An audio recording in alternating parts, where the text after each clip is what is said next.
Bismillahirrahmanirrahim. Assalamualaikum warahmatullahi wabarakatuh. Alhamdulillahilladzi habana bil imani wal yakin. Wassalatu wassalamu ala habibina Muhammadin wa ala alihi wa ashabi ajmain wa man tabi'ahum bi ihsan ila yaumiddin. Alhamdulillah alladzi qad a'tana nikmatan katsiratan wa hidayatan hatta nastati an nu'addiya shaum Ramadan ila nisfi syahr. Sanian salatan wa salaman daimaini mutatabi'aini ala habibina Muhammadin sallallahu alaihi wasallam alladzi qad akhrajna minadz zulumati ilan nur bidinil Islam. Ikhwani fil muslimin, manusia adalah makhluk ciptaan Allah yang dia sangat lemah, di mana manusia ini senantiasa membutuhkan orang lain, membutuhkan sesuatu yang ada di luar dirinya dalam kehidupannya. Itulah mengapa manusia mau tidak mau harus membentuk sebuah masyarakat. Dan saudara saya dalam Islam, sesungguhnya manusia itu diciptakan dalam keadaan yang sangat lemah, di mana manusia membutuhkan orang lain, membutuhkan Tuhan, membutuhkan hal-hal yang ada di luar dirinya. Dan itulah kemudian kenapa manusia memiliki harapan. Ketika manusia ingin menggapai sesuatu dan ketika dia tidak bisa menggapai itu sendirian, maka disitulah manusia mengharap kepada yang lain. Dan dari sini bisa kita tahu bahwa harapan adalah hal yang niscaya bagi manusia sebagai makhluk yang lemah. Namun tentu kita tahu bahwa harapan itu tidak selalu terpenuhi.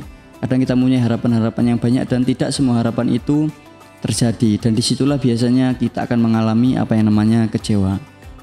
Begitu juga di bulan Ramadan yang suci ini, kita mungkin memiliki banyak harapan di dalamnya, namun ketika harapan itu tidak terkabulkan, biasanya kita akan dilingkupi rasa kecewa. Dan ikhwani fil muslimin, rasa kecewa ini adalah rasa yang sangat manusiawi ya, dimana kita semua manusia akan mengalaminya. Namun hal penting di sini adalah bagaimana kemudian kita menyikapi kekecewaan itu, atau bagaimana kemudian kita mengatasi kekecewaan itu.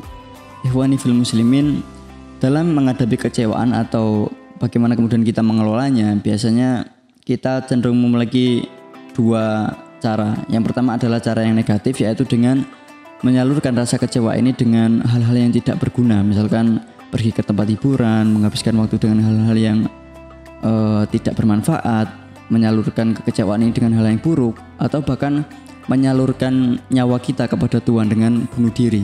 Itu salah satu bentuk paling negatif dalam sikap kita terhadap kekecewaan.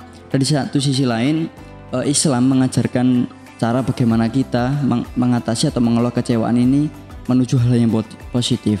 Dan disinilah saya ingin menjelaskan tentang beberapa cara yang mungkin bisa kita lakukan untuk kemudian mengatasi masalah kekecewaan ini sehingga kita tidak terperangkap ke hal-hal yang negatif.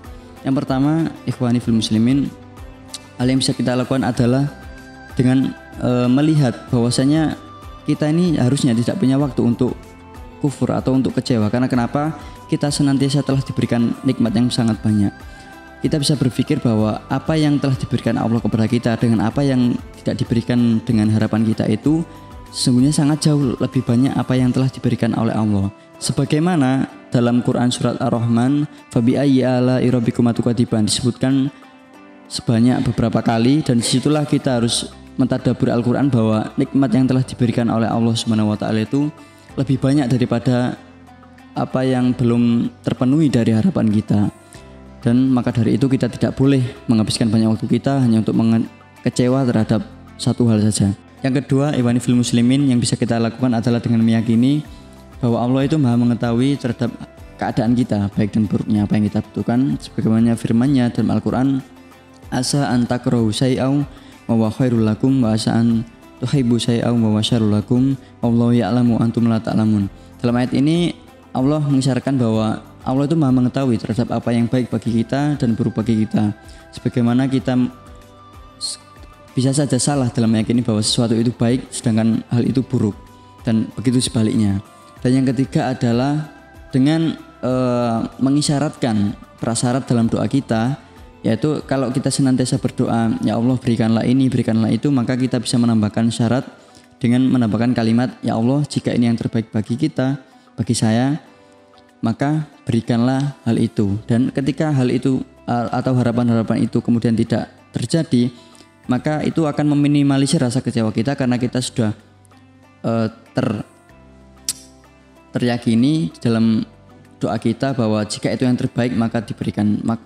Ketika hal itu tidak diberikan oleh Allah kepada kita, maka kita meyakini bahwa itu bukan yang terbaik dan bukan yang saat ini kita butuhkan.